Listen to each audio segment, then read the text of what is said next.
Bonjour et merci de nous rejoindre pour ce point sur l'actualité des marchés financiers. Ce point, on va le faire aujourd'hui avec Alain Pitous de Talence Gestion. Alain, bonjour. Bonjour. Vous allez bien? Très bien. Bon, on ne comprend plus rien au marché financier là. Comment ça se passe pour vous? C'est compliqué, les marchés sont compliqués. Pour nous, ça se passe plutôt pas mal depuis l'été.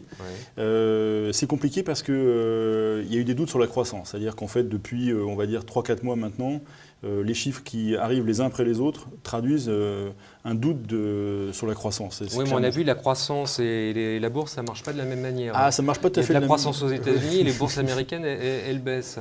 Il n'y a pas de croissance en Europe, mais les bourses européennes, elles montent. Alors, je ne vois pas le rapport avec la croissance, excusez-moi. Alors en fait, c'est toujours pareil, les marchés anticipent et les marchés jouent les inflexions.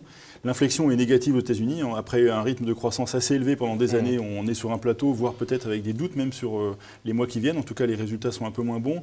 Et en Europe, c'est un peu le contraire. Alors c'est poussif, c'est pas terrible, hein, mais on a une croissance qui s'améliore un petit peu et des résultats d'entreprise qui s'améliorent. Oui, mais vous, en tant que gérant, qu'est-ce que vous faites? Parce que ça doit être ingérable. Alors, il y a une chose qu'on fait, c'est qu'on fait extrêmement attention à la liquidité. Ça, c'est la première chose pour ne pas se retrouver dans des trappes à liquidité comme on a pu connaître dans les années difficiles 2008-2011. Hein. Donc, on fait extrêmement attention à ça. Dans les marchés chahutés, il faut être très concentré. Nous sommes concentrés sur actions européennes. C'est un grand classique, mais ça marche plutôt pas trop mal. On reste un peu sur les actions américaines, parce qu'il y a encore un peu de valeur à aller chercher. Puis surtout, c'est quand même un point fixe. Il y a le dollar aussi qui peut nous aider. Le reste, on évite. Alors, on évite quoi? On évite les émergents. On évite les marchés de crédit à yield qui nous semblent un peu dangereux en ce moment. Pourquoi le crédit? C'est quoi le problème? Il y a un risque là-dessus? Alors, ouais, il y a un petit risque. Alors, c'est pas, je ne suis pas en train de dire que tout le crédit va partir dans le décor. Je pense que, par contre, il y a pas mal de boîtes qui sont surendettées. Surendettées, ce n'est pas forcément très grave quand il y a de la croissance et quand les résultats sont là. Ce n'est pas forcément gênant. Au contraire, ça peut même être un atout.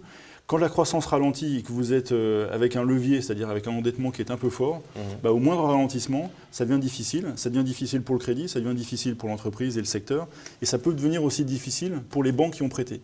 Donc on est très attentif à ce sujet-là.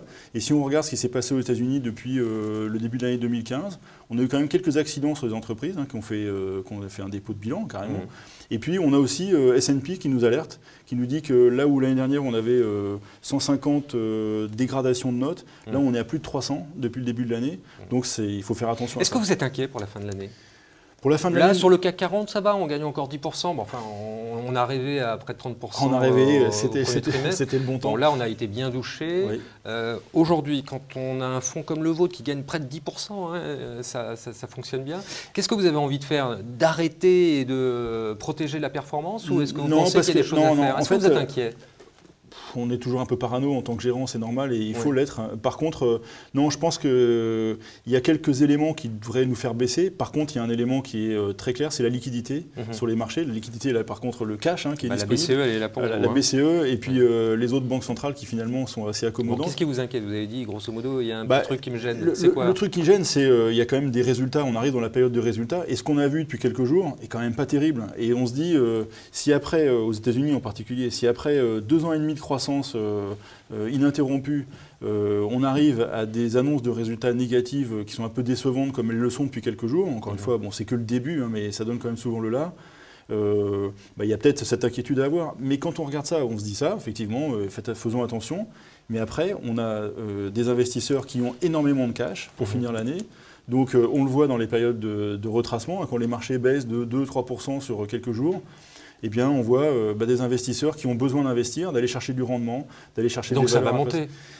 Ça a l'air bien orienté pour, effectivement, parce que si on voit toutes les mauvaises nouvelles qu'on a eues sur le marché, vous parlez du CAC 40, c'est vraiment criant, c'est-à-dire que ça a corrigé assez nettement au mois de septembre quand l'ambiance est devenue un peu moins bonne sur la croissance.